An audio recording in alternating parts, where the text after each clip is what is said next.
Well, hello everybody once again. It's Charles here with another episode. Firstly, I want to thank you guys so much. In the past few days, I've got 40,000 views just from the new videos I've put out. So I guess maybe this is a really good technique of making videos, making them fast using the pen. And we're going to talk in this video, 2,000 years. It's taken 2,000 years. No one has explained why Cleopatra used an asp to kill herself. Why didn't she just take poison? Can someone explain me that? Why didn't she just take poison? Why use a snake? I'm going to explain it. Also, the opening of the mouth ceremony is quite an interesting ceremony, but archaeologists, because they don't place us in the paradigm of ancient peoples, they don't explain what's going on. So everything in archaeology seems just so incredibly weird, like mummy. It comes to life. So we explain, we can't really understand things unless we put ourselves in the time frame of these ancient peoples. Now, I put it to you, what Cleopatra was trying to do when she used the asp on her breast was resurrection, eternal life, using the snake. The snake is an incredibly holy, ancient animal, the most ancient of animals. The snake is associated with the snake goddess. So by having the snake bite her, she was basically resurrecting herself in a parallel life with the Earth Mother. The Earth Mother, the serpent, the bull. It all ties in ancient times to the same central god. And we're going to prove that in this video, as we always try and prove everything, just everything. Now, it was Aristotle back in the day who repeated an ancient view when he said that snakes copulate when the male snake puts his mouth, puts his head into the mouth of the female snake. So, that's very interesting. That's very interesting indeed. And I'm reading a book, I can't recommend it, it's a bit too in-depth, The Avebury Cycle by Michael Dames. And he's explaining a lot of this stuff, not in relation to Cleopatra, but in relation to Avebury. So this is actually two snakes copulating.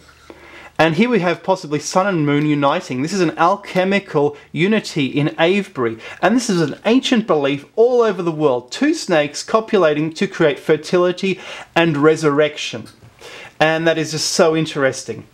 Now, so basically, I think what Cleopatra was trying to do, she wasn't trying to kill her. She didn't want to die. She didn't want to die. She was trying to escape from the Romans, from Augustus. What she was trying to do, she built a fleet and she wanted to start a new kingdom over in India. Unfortunately, I believe her fleet was burned on the Red Sea by people loyal to the Romans or trying to get a reward from Augustus. So she was unable to escape Egypt. So she just had to do this. There was no other choice. She could have taken poison. Hell no, she didn't. Now, how does this relate to an earlier ritual in Egypt, the opening of the mouth? So I was looking at the opening of the mouth. What happens is this. You have the dead body of the king, who is essentially represented as Osiris. And you have a priest, and the priest has a variety of implements for this ceremony. And I thought to myself, well, hang on, this adze here, don't you think it looks kind of like a snake? It looks kind of like a snake. And everything in this ritual is to do with the mouth. So it seems the Egyptians believe in this copulation myth of snakes being the primordial animal that created the world, the snake being employed to resurrect the king, a form of copulation. So you put the snake into the king's mouth. So what happens is, one of the spells is, my mouth is opened by Ptah, my mouth's bonds are loosed by my city god. Thoth has come fully equipped with spells. He looses the bonds of Seth from my mouth. It's all mouth, mouth, mouth. My mouth is given to me. My mouth is opened by Ptah with that chisel of metal. And guess what? Guess what metal they used? They used meteoric iron.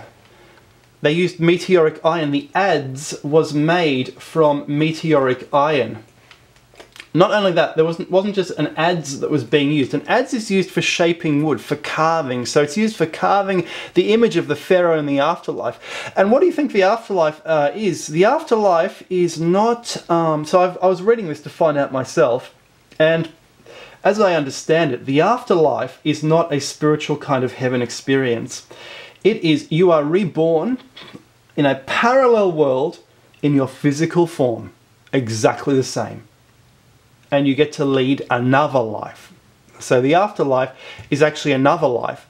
And once the opening of the mouth ceremony is complete, that's when you start to breathe in the afterlife, in the other life. So here we have cosmic serpent streaking through the sky that is used to open the mouth of the pharaoh. So it's a form of cosmic serpent copulation. So how can you not be resurrected with all this stuff that the Egyptians were trying to do? This explains what Cleopatra was trying to do. It explains the opening of the mouth ceremony. And so the implements they use are quite interesting. So one of the implements is so there's a ritual adze, and there's an arm which is shaped like it's an arm-shaped ritual censer, which is a bowl on the end of an arm.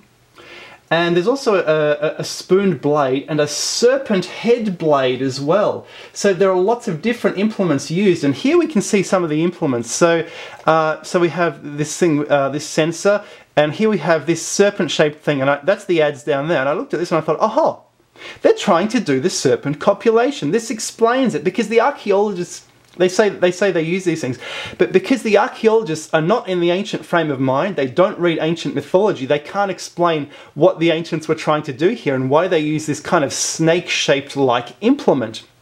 So what they're trying to do is the cosmic serpent into the mouth of the pharaoh. Pharaoh gets resurrected. With Cleopatra, serpent bites the breast. The breast is kind of like a mound of creation, like a pyramid. Cosmic resurrection, immortality. She wanted to live forever. She wanted to live forever like the pharaoh. So she did it the way they did it in Ptolemaic periods. I mean, this is just incredible. This is just incredible. You see, this is alchemical unity. We see this in Avebury as well. Avebury is the sun and the moon. It is a cosmic copulation of two massive serpents. And we don't see anything like this in Ireland. Everything's been destroyed because they destroyed all the serpent cult. I think that's what it means when St. Patrick destroyed the serpents. I've said it before, some people agreed with me, some people didn't. But you want to look at a Viking runestone, what do you see? You see two serpents copulating so that the dead person can be resurrected in the afterlife. And there are so many similarities between the Viking religion and the Egyptian religion that I think you need to understand the Viking religion to learn how the Egyptian religion actually works, because the Egyptian religion is not as self-explanatory as the Viking religion. The Egyptians were buried in boats like the Vikings. They were such a similar people. I've said in my own book on pyramids that I've actually used Viking religion to explain what's going on in Egypt. If someone can find any snake monument like that, like Avebury, or like this in Ireland, I'd love to see it, but I fear St. Patrick in his religious war killed it all off. It's all gone. It's all been destroyed. Another thing about Viking religion, at the end of the world, because the snake actually created the world, at the end of the world, you are going to have a little battle between Thor and Jormangandr, which is the world serpent, which is wrapped around the world, and they are going to kill each other off. So no more world after that. That's the day of Ragnarok. Anyway, guys, I believe I've covered all the points here. One more point I'd like to bring up. So pyramids, now we know pyramids were never tombs, and it's actually quite interesting. Pyramids were never tombs. So for example, the 6th dynasty pyramid texts speak of 80 men lowering a lid on a coffin. That's what I found out. And you can't do that inside a pyramid. It doesn't fit. So the reason the pyramids have these empty coffins, just nothing in the coffins, just an empty coffin, is sympathetic magic to show the king is no longer on earth. To show he's already gone, he's already in space. Pyramids are partly sympathetic magic. They're not tombs. The kings are buried elsewhere. Guys, I hope you've really enjoyed this. Oh, another thing. Pyramids do have an underground chamber. All of them have an underground chamber. That's where the mummification was done, because you need to have the king being buried inside the pyramid chamber before you could have a resurrection happening, before he could go up into the stars. So yeah, underground area is where the mummification happened, then he was resurrected. But buried in the pyramid? No way. The pyramid is something else so mysterious, but we're going to get to the bottom of it. Anyway, guys, cheerio.